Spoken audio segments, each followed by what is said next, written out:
का अरे मैं कवा हो ना गिरी भैया। गिरी तो बहे लगी। का बहे लगी? अरे चनवर का पार बा खून बहे लगी भैया। तो तू डाइफर पहन के काहे नहीं चला?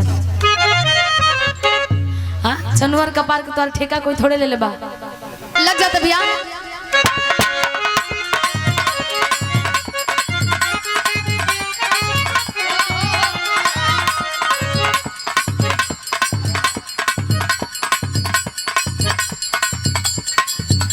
मार्केट में तमाम गीत बड़ी सन, कोनो गीतन का कमी नहीं खे, होड़ मचल बा।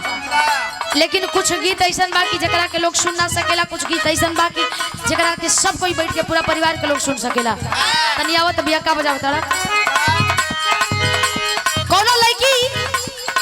कोनो लड़का के समझावत दिया, अपने लवहर के समझावत दिया, कहतिया कि मान जा ना तो बड़ा बेकार हाल हो जाई तोहार।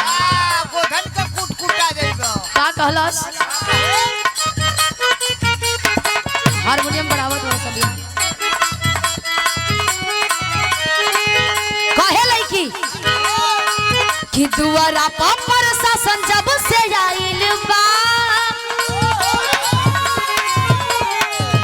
दुआरा पर शासन जब से आइल बा, सासु जान जियर डराइल बा,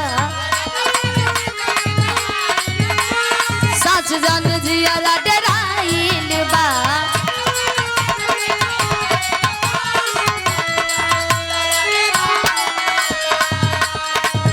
अब छोड़ देना कोई मदार हो, वांटेड में नाम तो हर आइल बा,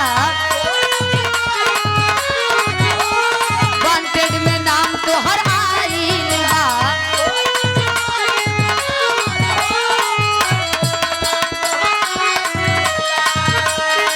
कि दुआरा पर शासन जब से आइल बा, साचो जान जियरा डराइल बा।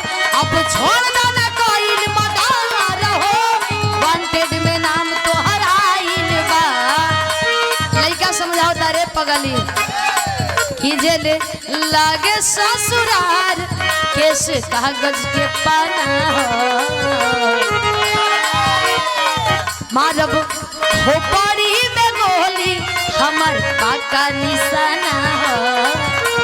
लइका कहता ए मारब खोपड़ी में गोली, हमर पाका निशाना हो।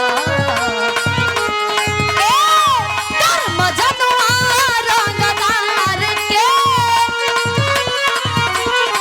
कर मजनुआ रंगदार के, थाना दीवाना। ए तनी बीट पकड़ा।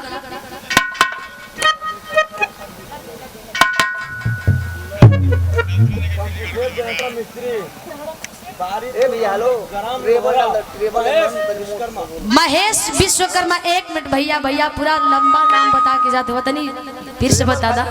महेश विश्वकर्मा, बारीपुर मंदिर ग्राम लोहरा, पंपू सेठ जनरेटर मिस्त्री। वाह 100 रुपया में पूरा नाम बोलवा गया। बहुत बहुत धन्यवाद बा भैया के। कहे का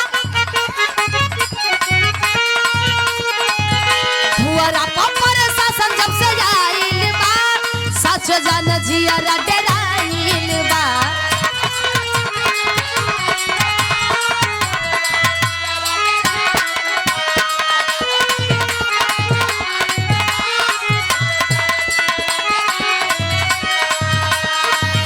अब छोड़ देना कोई मदार हो, वांटेड में नाम तो हर आइल बा, वांटेड में नाम तो हर आइल बा।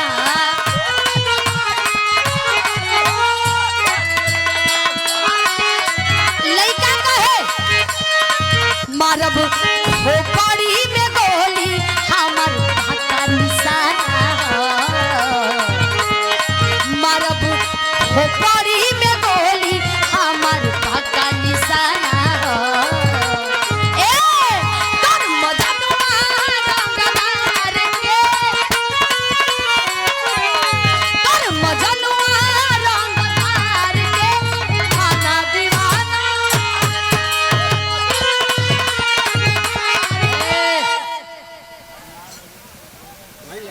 कैसा लगल? अब तोरा आत्मा के शांति मिलल? मिल गई ना? सबके मिल गई थी। अरे जेल लागे ससुरार केस कागज के पाना तो जेल लागे ससुरार केस कागज के पाना